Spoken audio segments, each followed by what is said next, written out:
जो न खाई भोगी तो सदा रोगी. पण थांबा, ही फक्त म्हण नाही तर आपल्या आजी आजोबांनी दिलेलं सायंटिफिक तंत्रज्ञान आहे. तुम्हाला माहितीये का, संक्रांतीच्या आदल्या दिवशी भोगी का साजरी केली जाते? माहितीये का तुम्हाला?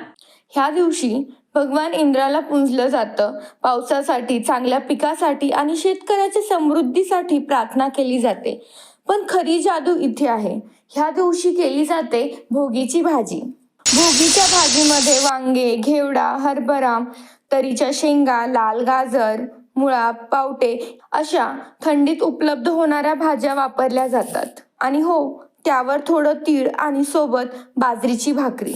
कारण आपल्या पूर्वजांना माहीत होतं की हिवाळ्यात शरीर असं संतुलित ठेवायचं. आज आपण ही परंपरा म्हणतो, पण खरं तर हे होतं आयुर्वेद, अनुभव आणि संस्कृतीचं परफेक्ट कॉम्बिनेशन. म्हणून तर भोगी फक्त सण नाही, तर ही आहे महाराष्ट्रीयन शहाणपणाची ओळख. कॉमेंटमध्ये नक्की सांगा, तुम्हाला आवडते का भोगीची भाजी?